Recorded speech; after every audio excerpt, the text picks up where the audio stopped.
बिस्मिल्लाहिर्रहमानिर्रहीम। हमारा जो आज का लेक्चर है वो पॉलीमर टेक्निक्स, पॉलीमराइजेशन टेक्निक्स में जो हमारी लास्ट 3 टेक्निक्स हैं हम उनको डिस्कस करेंगे। पिछले 2 लेक्चर्स में हमने 4 टेक्निक्स को स्टडी किया: solution, bulk, emulsion and suspension. So आज जिन 3 टेक्निक्स को हम स्टडी करेंगे वो पॉली कंडेंसेशन कहलाती हैं। पॉली कंडेंसेशन का मतलब ये है कि यहाँ पे अक्सर कोपॉलीमर्स प्रोड्यूस होंगे, मतलब 2 ऐसे मोनोमर्स आपस में रिएक्ट करेंगे जिनकी रिएक्टिव फंक्शनैलिटीज़ आपस में रिएक्ट करते हुए कोई एक छोटे से मॉलिक्यूल को रिलीज़ करवाएंगी, कंडेंस करवाएंगी। तो ये तीनों टेक्निक्स जो हैं वो पॉली कंडेंसेशन में आती हैं। सो आज जो हम डिस्कस करेंगे उनमें सबसे पहले melt poly condensation, solution poly condensation और इंटरफेशियल पॉली कंडेंसेशन स्टडी किए जाएंगे। सबसे पहले मेल्ट पॉली कंडेंसेशन।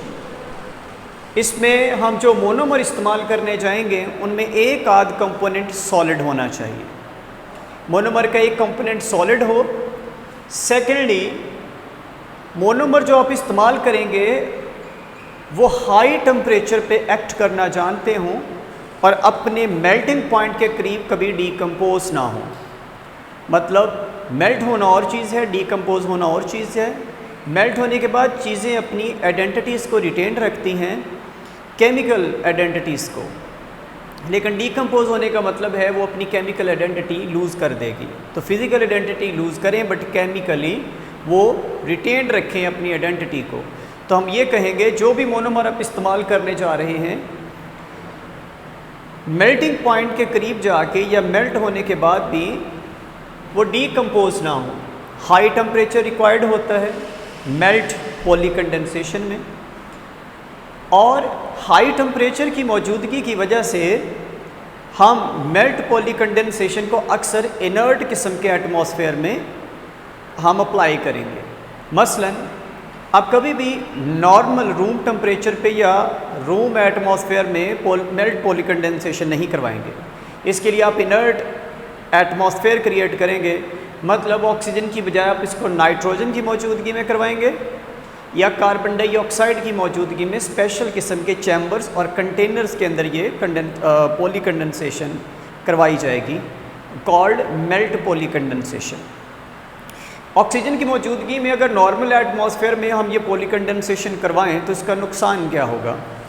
हमारा प्रोडक्ट जो रिक्वायर्ड होगा वो अक्सर नहीं मिलता, क्योंकि कुछ ऐसे रिएक्शंस जैसे ऑक्सीडेशन, डीकार्बोक्सिलेशन और अक्सर यहाँ पे एक और प्रोसेस है डीग्रेडेशन ऑफ पॉलीमर, यानी पॉलीमर की जो हमें रिक्वायर्ड लेंथ चाहिए होगी वो पहले ही डीग्रेड हो चुकी होगी। तो इसलिए हम इनर्ट किस्म के एटमॉस्फेयर को इसमें हम इंडल्ज करेंगे, इन्वॉल्व करेंगे, ना कि नॉर्मल एटमॉस्फेयर को। इसमें जो रिएक्शन है रिड्यूस्ड प्रेशर पे करवाने की कोशिश करेंगे but at high temperature. Necessary condition for melt poly condensation is high temperature but low pressure. अब क्वेश्चन ये है कि लो प्रेशर क्यों मेंटेन किया जाएगा? लो प्रेशर को मेंटेन करने का मकसद ये होता है कि इस रिएक्शन के दौरान जो आपका बाई प्रोडक्ट बना, जो चीज़ कंडेंस हुई इस प्रोसेस में, आप उसको रिमूव करना चाहते हैं। रिमेंबर दैट अगर आप इसको रिएक्शन के शुरू में रिमूव करवा लें बाई प्रोडक्ट को, वो उतना ही बेहतर होगा। अगर आप रिमूव नहीं करवाएंगे तो ये पूरे प्रोसेस में ये पूरे बल्क की जो विस्कोसिटी उसको बढ़ाना शुरू कर देता है, तब बाई प्रोडक्ट को निकालना मुश्किल हो जाएगा और by product timely he dump कर देगा हमारे पॉलीमर को। अल्टीमेटली जो हाई मोलेकुलर वेट पॉलीमर हम हासिल नहीं कर पाएंगे। इसलिए जो बाई प्रोडक्ट बना रिड्यूस्ड प्रेशर से आप उस बाई प्रोडक्ट को आसानी से रिमूव करवा सकते हैं उस पूरे बल्क में से। सो अब क्योंकि ये हाई टेम्परेचर ऑब्टेन्ड पॉलीमर्स हैं, मेल्ट पॉलीमर्स, इसलिए आप इनको कभी भी ठंडा करने के बाद रिमूव नहीं करेंगे। जैसे ही आपका पॉलीमर बना, अभी मोल्टन फॉर्म में ही होगा, आप फ़ौरन ही उसकी कास्टिंग शुरू कर देते हो, इंट्रूजन शुरू कर देते हो, या आप उसकी स्पिनिंग शुरू कर देते हो। यह डिपेंड करता है आप उसे बनाना क्या चाहते हैं। अगर आप फाइबर बनाना चाहते हैं तो आपको फ़ौरन गर्म हालत में ही उसको स्पिन करना होगा, इंट्रूजन करना होगी, उसकी कास्टिंग करना होगी, अगर आप कोई कास्टिंग मटेरियल बनाना चाहते हैं।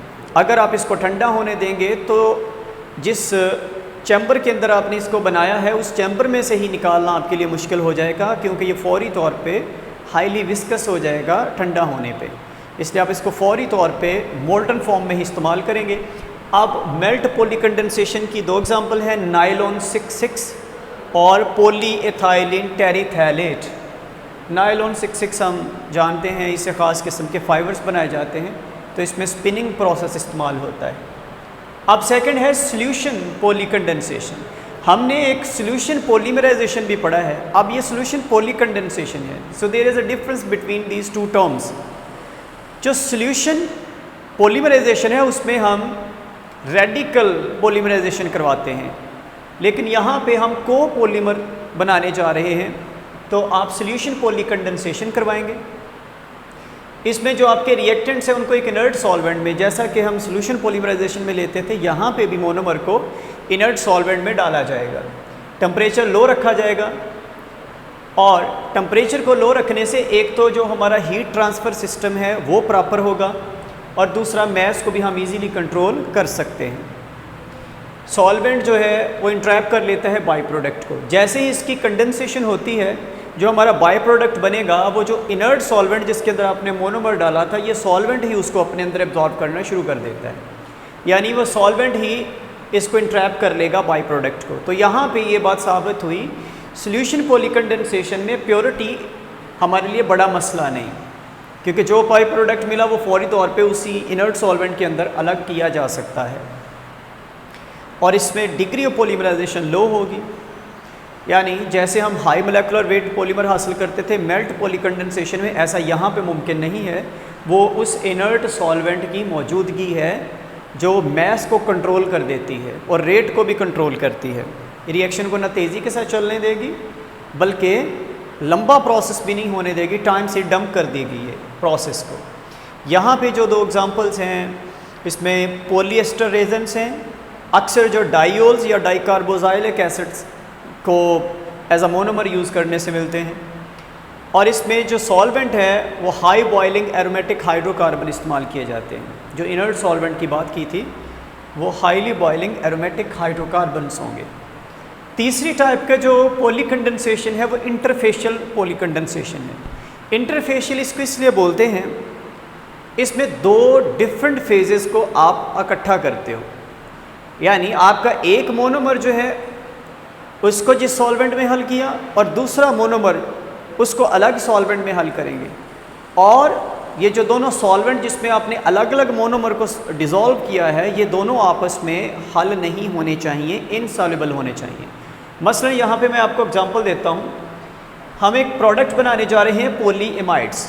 एरोमेटिक पॉलीएमाइड हमारा पॉलीमर है, इसमें दो तरह के मोनोमर इस्तेमाल करेंगे हम। एक होगा डाईइमाइन, एक टेरिथैलोइल क्लोराइड। डाईइमाइंस को हम वाटर में डिज़ोल्व करते हैं, टेरिथैलोइल क्लोराइड को हम कार्बन टेट्रा क्लोराइड में डिज़ोल्व करते हैं। ये जो दोनों सॉल्वेंट्स हैं वो आपस में हल नहीं होते, इसलिए जैसे ही इन दो सॉल्यूशंस को आप ऐड करते हो एक इंटरफेस बन जाता है। और यहाँ पे ये बात काबिल ज़िक्र है, इसी इंटरफेस पे हमारा पॉलीमर इन दोनों के साथ रिएक्ट करते हुए बन जाएगा। डाईइमाइन जो है वो इस इंटरफेस से होते हुए इसके साथ थोड़ा बहुत रिएक्ट करेगी, जो हमारा प्रोडक्ट होगा वो इन दोनों के इंटरफेस पे हासिल होगा। और अब जैसे ही हमारा पॉलीमर इस इंटरफेस पे बना, तो हम इसको इतना हाईली एजिटेट करते हैं, हाई स्पीड पे, हाई रेट पे एजिटेट करते हैं कि हमारा पॉलीमर एक थिन फिल्म की शक्ल में जो था इंटरफेस पे बना था, इस पूरे सॉल्यूशन में मिक्स होकर एक स्लरी बनाता है। अब या तो आप इस स्लरी को एज अ प्रोडक्ट इस्तेमाल कर लें, अगर आप इस स्लरी को इस्तेमाल नहीं करना चाहते तो इस स्लरी से आप प्रोडक्ट को या अपने पॉलीमर को सेपरेट आउट कर सकते हो बाय यूजिंग डिफरेंट टेक्निक्स। तो इस तरह हमारा पॉलीमर सेपरेट आउट हो जाएगा। और यहाँ पे याद रखिएगा, हाई मोलेकुलर वेट जो पॉलीमर है हमें हासिल होता है, और इस तरह के पॉलीमर में हम एक एक्वस फेज़ यूज़ करते हैं, एक ऑर्गेनिक फेज़ यूज़ करते हैं। अभी जो मैंने आपको बताया वाटर और carbon tetra chloride, water is an aqueous and carbon tetra chloride is organic phase. और यहाँ पे जो भी रिएक्टेंट यूज़ करेंगे, वेदर इट इज़ डाईएमाइन और वेदर इट इज़ टेरिथेलॉयल क्लोराइड्स, इन दोनों की जो फंक्शनैलिटीज़ हैं वो बहुत ज़्यादा रिएक्टिव होनी चाहिए ताकि वो इंटरफेस पे अच्छा प्रोडक्ट दे पाएँ। तो इस तरह हमने 7 किस्म की टेक्निक्स को स्टडी किया, जिसमें 4 टेक्निक्स जो थी वो कीटोनिक, इनोनिक और रेडिकल फिनोमिना थी। और ये जो 3 टेक्निक्स आज की हैं ये कोपॉलीमर हैं, पॉलीकंडेंसेशन प्रोसेस है जिसमें melt polycondensation, solution polycondensation and interfacial polycondensation हमने स्टडी किया। पहले जो 4 स्टडी किए that was bulk, solution, suspension and emulsion. तो इस तरह विद इन 3 लेक्चर्स हमने अपनी 7 टेक्निक्स को कंप्लीट किया और बेसिक्स ऑफ पॉलीमराइजेशन इस चैप्टर को हमने क्लोज़ किया। अल्लाह हाफ़िज़।